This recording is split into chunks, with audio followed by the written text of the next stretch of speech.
Heidi here from Rain Country Homestead. God is good all the time. Well, today I'm going to try cooking in my Solarvore solar oven. Even though we're getting half cloud, half sun today and it's not super warm, I've got my reflectors. They're all nice and shiny and new, and the stuff I'm cooking isn't something that takes a super long time like a roast, and so I think I can pull this off.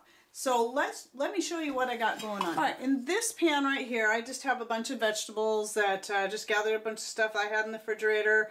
It's all organic: carrots, onions, green peppers, and let's see what else. The red cabbage.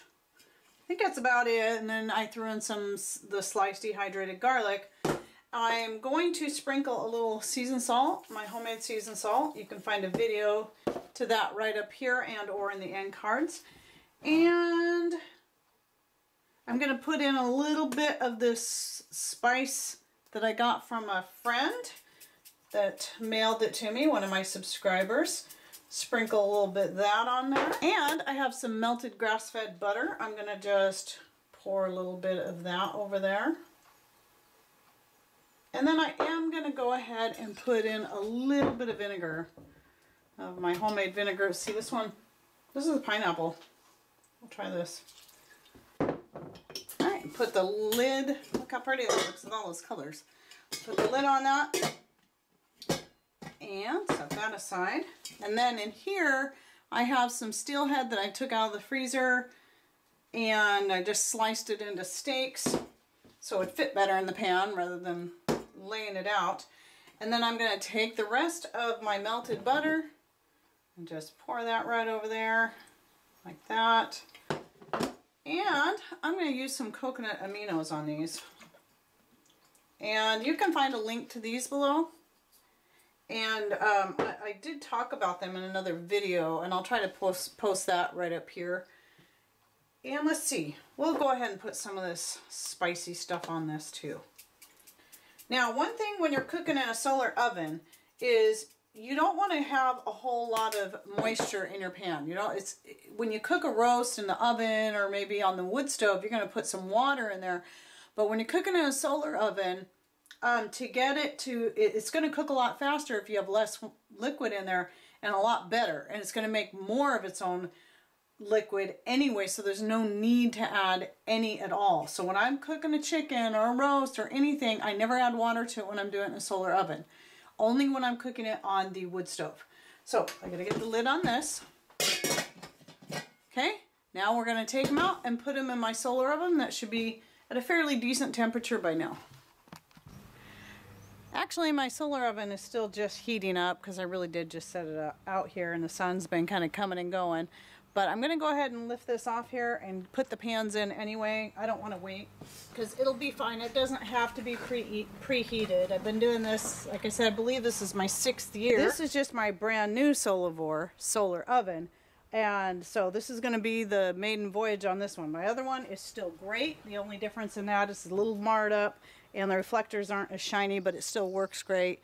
But hey, I've got this new one and it's a cloudy day. I need as much black and as much shine as I can get to really get this stuff cooking. So let me get those pans in.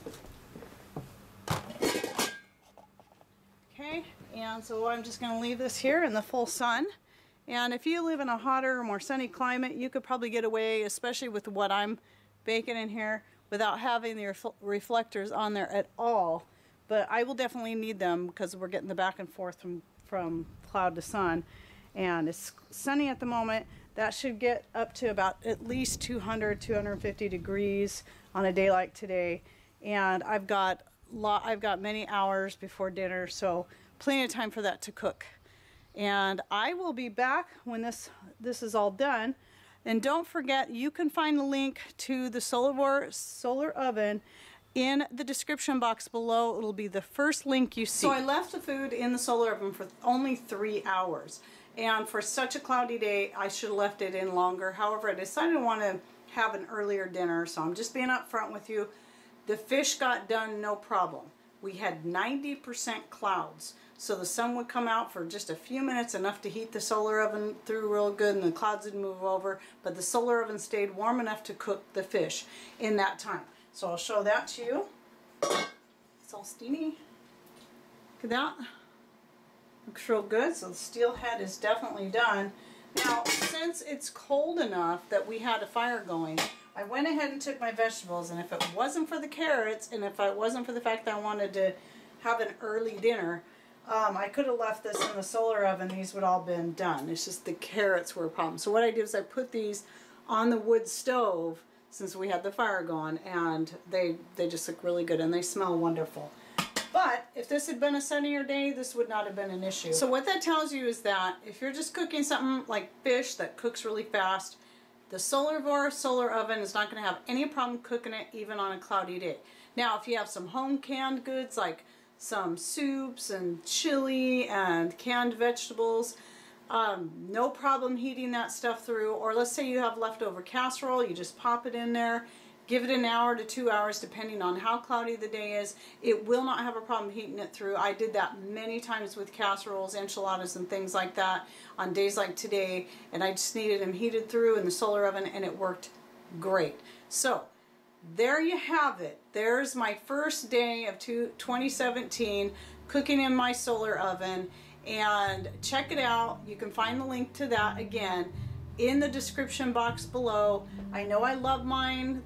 This is my new one that I use today, but I've had my old one I've had for at least like 6 years, and I've used it a lot through the spring and summer. Okay, so I hope you enjoyed this video, and that maybe you'll check out the possibility of getting a solar oven so you can think about what to do if you don't have power, or just to save power so you're not running your electric stove. And thanks for watching. Take care, and God bless.